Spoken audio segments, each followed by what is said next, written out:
ঢাকাইয়া সিনেমার সুপারস্টার সাকিব খানের হাত ধরেই ছবিতে পা রাখেন চিত্রনায়িকা শবনম বুবলী। তাও এবার একসঙ্গে দুই সিনেমা দিয়ে ২০১৬ সালে। এরপর সাকিবের সঙ্গে জুটি হয়ে কাজ করেছেন শুটার, রংবাজ, অহংকার, চিটাগাঙ্গা পোলা, নখাইলা মাইয়া, সুপারহিরো, ক্যাপ্টেন খান, পাসওয়ার্ড সহ টানা ১২টি সিনেমায়।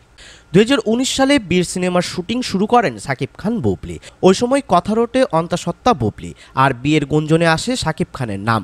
কড়া নিরাপত্তার মধ্য দিয়ে শেষ হয় বীর সিনেমার শুটিং। এরপরই আড়ালে চলে যান বুবলী।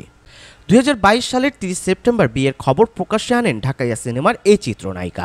জানান ২০১৮ সালের ২০ জুলাই বিয়ে করেন সাকিব বুবলী, আর তাদের একমাত্র সন্তান শেহজাদ খান বীরের জন্ম ২০২০ সালের ২১ মার্চ। যদিও বর্তমানে এই জুটির সম্পর্ক ভালো নেই, থাকছেনও আলাদা। বুবলীর দাবি সাকিবের সঙ্গে এখনও বিচ্ছেদ হয়নি, তবে সাকিব চুপ আছেন সন্তানের কথা চিন্তা করে।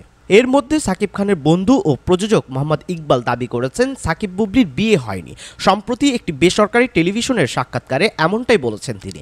সঙ্গে এও জানান বুবলীর অন্তঃসত্ত্বার খবরটিও সে সময় গোপন রেখেছিলেন তিনি।